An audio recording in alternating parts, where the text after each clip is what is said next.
I was your best friend, I'd want you around me all the time. Can I be your best friend if you promise that you'll be mine?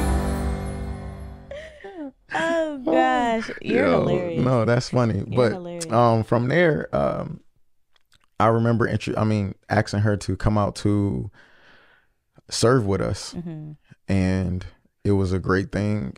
She came out and served with us, and it was a great time for all of us. That was the door to how we became friends. So our first activity as friends was serving the homeless. You know, so she got introduced to my friend group, which became both of our friend group, and then more people came along as well.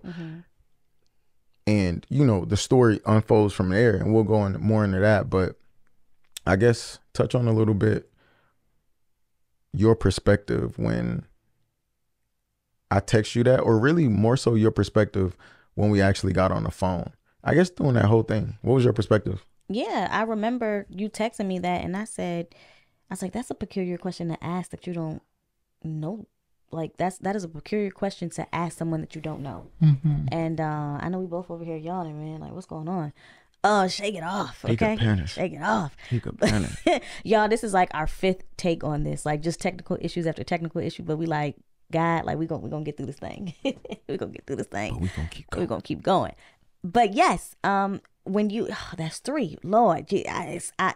It's okay. It's okay. I get a massage. It is Go done. ahead. It is done. But I remember looking at my phone. I was like that's a bold question to ask somebody that you don't know. But I understood it. And that's why my response was like, if you want me to elaborate on this, I'm going to have to call you. We're going to have a conversation about it. And I remember the gist of the conversation was me saying, I don't care what it is that you do. I don't care what it is that you have. If you're not working in purpose, follow behind passion, you will never be fulfilled. And you got this thing where you're like moving faith to faith, meaning that, like how you put it was, you have to match God faith to faith. You do. And if he says this, you got to believe that. Yeah.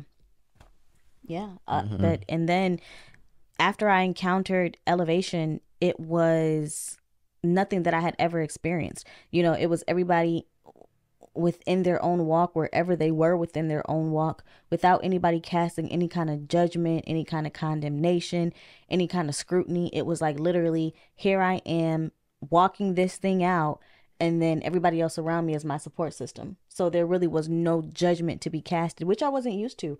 But I grew such a appreciation for it. And then the E-group was just amazing to be around a bunch of young 20-something, mid 20-something years old who were just on fire for God, like really trying to identify and create a relationship for themselves and hold to that And it was beautiful. It was beautiful. It was like 20-something of us, multicultural, multi-ethnic, and we all had just one common goal, and that was just one, to make God the head of our life, to practice relationship with him, and to serve, which made it made it so much easier to get out of your own way. Yeah.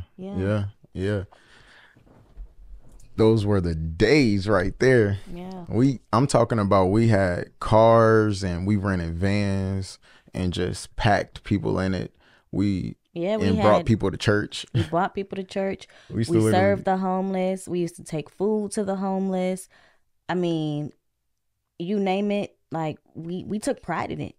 We partnered with other organizations. Like it was definitely, it was a moment.